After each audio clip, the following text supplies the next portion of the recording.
Shoes honoring Kobe Bryant, his daughter, Gigi Bryant. Of course, Kobe, Philadelphia youngster, played there at Lower Merion High School. Moment of silence before the game for Kobe. And once they started, Marc Gasol, Embiid took it right at him. And Gasol's usually a guy that wears out Embiid the other way. He's one of the few guys in the league that can guard him.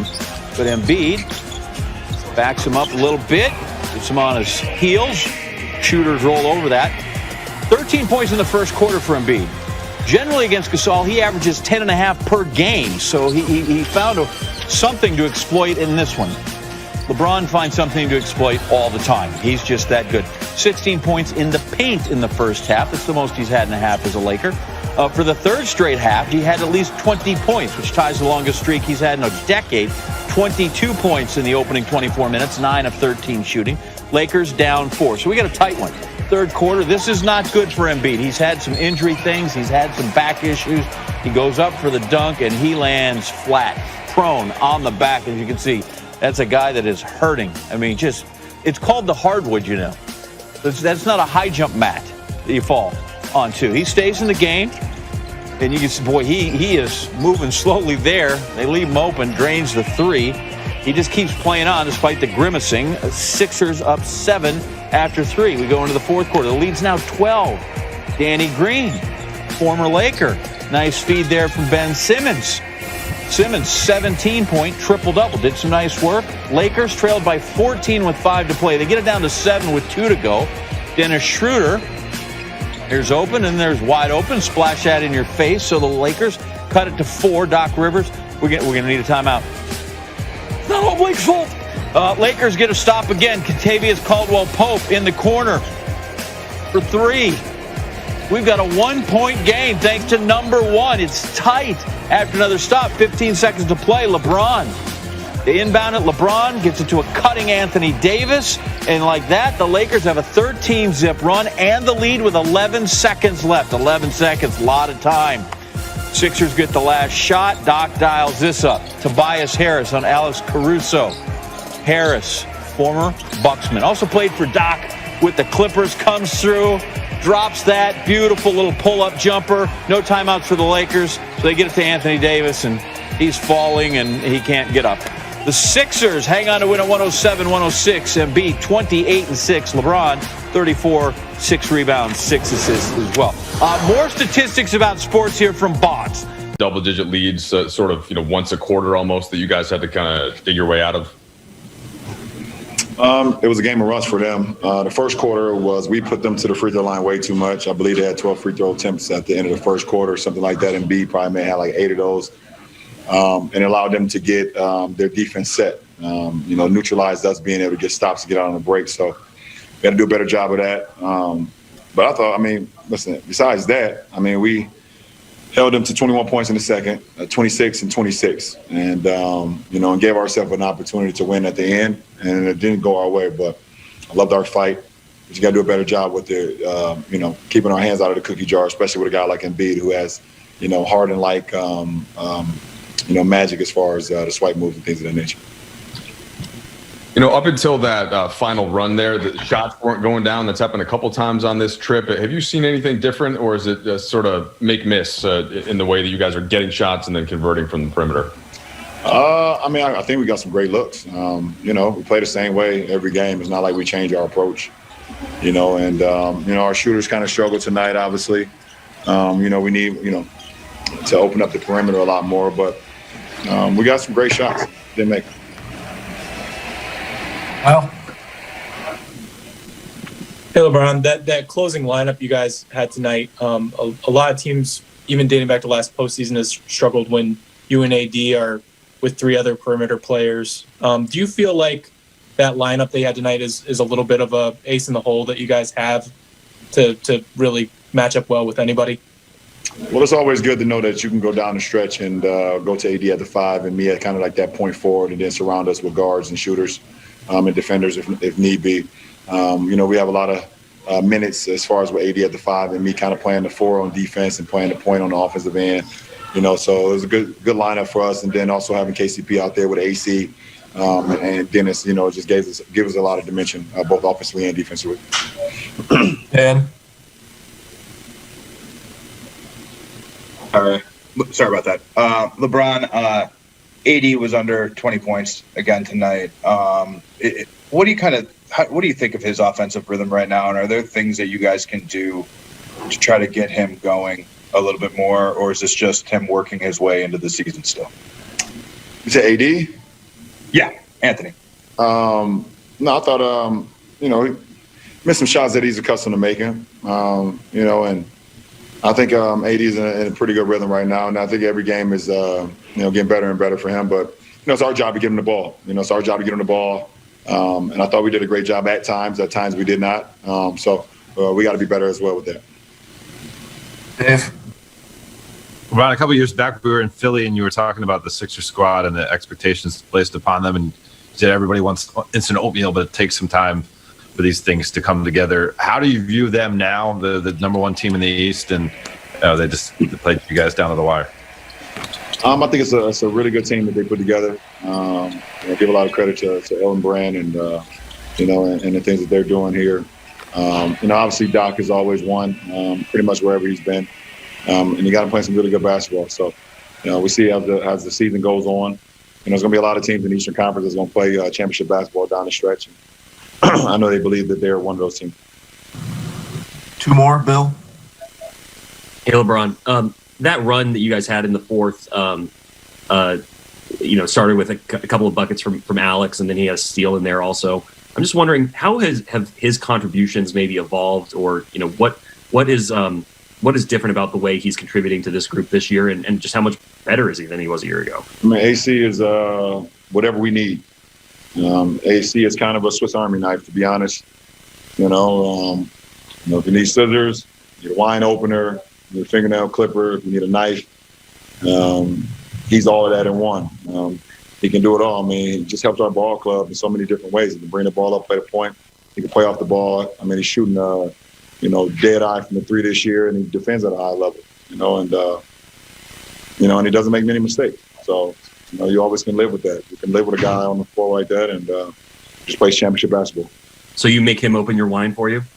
And I open my own wine. I'm going to be honest. I would not let him open my wine, and that's no disrespect to him. But when it comes to my wine, I trust myself. Sierra? Hey, LeBron. I was just wondering, with how long you've been on the top, you've obviously had to adapt to a lot of things. I was just wondering how it is that you manage changing your game and just change in general. You have to change with the times, I guess. You have to continue to evolve. I mean, when I came into the league, it was literally a big man's league, pretty much. And I don't mean that it's not a big man's league. Now I mean like 4s and 5s pretty much played in the paint. You had, big guys, and there was a lot of posting up, things of that nature. You had some flick wings and things of that nature, but it was a big body, big man game.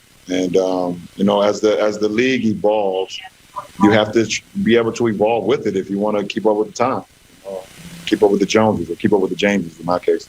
So, for me, never putting a cap on my ceiling. I just want to always continue to get better and do things out on the floor that's maybe hasn't been done in other people's careers, and continue to push the envelope and see how much juice I can squeeze out of the lemon. So that was pretty loud, but that's okay. So it's just always trying to, put myself, like I said, in a position to be successful, continue to work on my game, work on my mind, work on my body, and see what the cards is, how they be played. You play the hand that's dealt to you, and just go from there. There, thank you. Oh, that's it? That's it, thank you. What did you guys put together to make that run, and how did things go? How did it play out? Yeah, I mean, I got to look at the tape of the whole sequence, but we never believed we couldn't get back in the game. We have a lineup with Dennis, Alex, KCP, Bron, and AD that's been really lights out defensively, and we knew we'd have a chance. If we held down on the defensive end, to make some shots and get back in it, we were able to do that. Bron made a great pass to AD, to give us the lead. And, Tobias Harris came down and hit a great shot against good defense. So, we didn't do enough throughout the course of the game to put ourselves in position to win, but it was a heck of a fight down the stretch. There were a couple of playoff games last year, usually game one, where it seemed like you guys were just trying to get the feel for another team, and then you adjusted as the series went on. Did you see that playing out tonight and just trying to figure out what was going on with Philly? Yeah, we did, and it, sometimes, the best adjustments are just do what you're doing better, and that was really what we did throughout the game tonight. We didn't break from our coverage that we started the game. We just executed it better. It's one of those things as a coach you're always measuring, whether to make a big adjustment or just do it better. And we definitely did a far better job in the final three quarters than we did in the first quarter. And we were able to give ourselves a chance. Dave? Frank, obviously you guys are a pretty good shooting team this season, but when you come away from a win or a loss that's by 1 point and see that you missed 9 free throws, what goes through your mind, and how do you address that? They missed 9 or they missed 10, so it was really even from the line. Good free throw shooters are going to have nights where they miss free throws. Everybody concentrates on their work. They put in, they do their routine. They get ready for it. Can't really worry about it. You just got to focus on making the next game. Kyle? Hey Frank, that lineup that you guys went on the run with Dennis and Alex and KCP around LeBron and AD, is that situational, or is that the lineup that you kind of foresee being sort of the ace in the hole closing lineup, whatever you want to call it? And if so, what are sort of the strengths there? Well, it's it's not a lock that I'll go to that every game. There's some strengths with that lineup in terms of defensive speed. Around AD and Bron as defensively as sort of the two bigs and what they can do. But Alex, KCP, and Dennis obviously elite perimeter speed and containment ability, and they got great space to drive and kick and play that game with AD at the 5. So. There's some positives, but it's not something that it will be a lock that I go with that every night. I mean, AD and Bron will be in there, and we'll see how the rest of the guys are playing and what the matchups look like. A couple more. Dan? Frank, how do you think you guys did against Joel? Better as the game went along. I thought our fouling discipline in the second half was far better than the first half, and as a result, he didn't shoot as many free throws. So that's where it starts with him. But he's a unique player, and we didn't face him last year. He's got a lot of tricks and it is shifty and is very difficult to defend without fouling. So, obviously, like I said, we didn't. So LeBron scored 46 the other night against his former team, the Cavs, and kept the Lakers' road record flawless. Well, the odds makers are taking notice as some sportsbooks have made King James the MVP favorite. Mr. Smith, I'm starting with you. How should we feel about LeBron being an MVP favorite at this point? I'm sorry, Molly. Somebody was in my ear. I didn't hear your complete question. I apologize. What did you say? Yep. All good. How should we feel about LeBron being an MVP favorite? I don't think we should have a problem with it. Obviously, I've been talking about Kevin Durant because Max has been talking about Joel Embiid, and Joel Embiid obviously deserves consideration, and Kevin Durant is averaging 30, after coming off an Achilles tear. But we have to pay attention to LeBron James, and I don't mind him putting on 46 points against his old team, the Cleveland Cavaliers, basically saying, y'all must have forgot who the hell I am. Certainly he was aiming at somebody courtside sitting next to Cavs ownership that was applauding a miss, and then he put on the show in the fourth quarter. We all get that, but I would remind everybody he didn't really need to drop 46 that game to put his statement season on display. LeBron James is 36 years of age, y'all. 36 years of age. In his 18th season, he is averaging 25, 8, and 7. Okay? On 41% shooting from three-point range, which if he continued at this clip would be the best of his career. Max alluded to his game evolving and basically, just transforming before our very eyes, and that's all fine, good, and dandy. But he's leading the team in scoring. We know that he's your point forward. Everything runs through him. They've got the best record in basketball. They've got the best record in basketball. They're the number 1 seed in the West. They're the reigning defending NBA champions. And oh, by the way, they're undefeated on the road this season going into Philly tonight. And so when you take all of those things into consideration and we talk about an MVP, we do have to take into consideration numbers. We obviously take into strong consideration impact. But when you combine that with the result, meaning number 1 in the NBA as in the best record, unblemished, undefeated on the road, okay, averaging more points than Anthony Davis at this particular juncture, doing what he has done, and the fact that he's a 4-time champion, the reigning NBA champion and NBA Finals MVP at the age of 36, and still doing what he's doing, I don't think it could be ignored, and I don't think we can summarily dismiss the man's greatness even at this particular moment in time. I ain't talking resume. I'm not talking longevity. I'm talking right now the way that he has been balling for the Los Angeles Lakers. The fact that he's in the conversation for league MVP is not only apropos, but very, very predictable. Yeah, he's in the running. LeBron's a solid candidate. He's not the choice right now. If you're talking about the best player in basketball, who we all know based on what we keep seeing in the playoffs when it matters most, it's LeBron. We're not up to that yet. I'm the one saying, what are you talking about regular season MVP? And then just the finals MVP. What about the whole playoffs? We should wait till the end of the finals, then give the MVP for the whole thing. Okay, but you argue actually no. We're talking regular season MVP. We need to incentivize teams. We need to give the paying customer, the fan, something to watch in the regular season. Well, okay, regular season MVP so far has been Joel Embiid. Embiid's the regular season MVP. Stephen A., over his last 5 games, he's averaging 33, 11, and 2 blocks. Joel Embiid shooting over that time 35% from 3. If you want to look at his season numbers, you can talk about points, rebounds, assists, blocks, steals, all those things, percentages, true shooting, all that kind of stuff. But PER is a good kind of shorthand for that. Embiid is leading the league, well above LeBron. There it is, 31.2. Where's LeBron on the list? So statistically, per game, Embiid has been better. Statistically, per game. But Stephen A., if you just eyeball it, Embiid has been a monster, not only on the offensive end, but on the defensive end. A monster.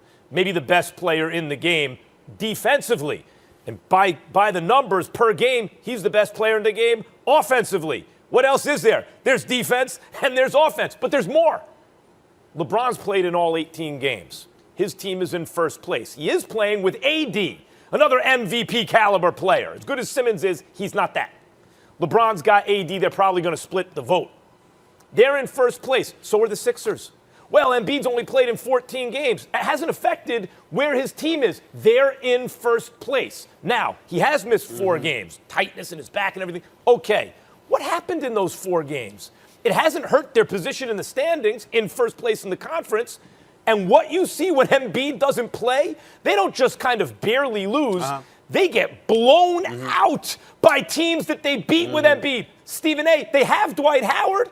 It's not like they don't have anything there. You just hold on. So in other words, part of your argument, Dwight Howard, did you really just say that? Did you just Thanks for watching ESPN on YouTube. For live streaming sports and premium content, subscribe to ESPN Plus.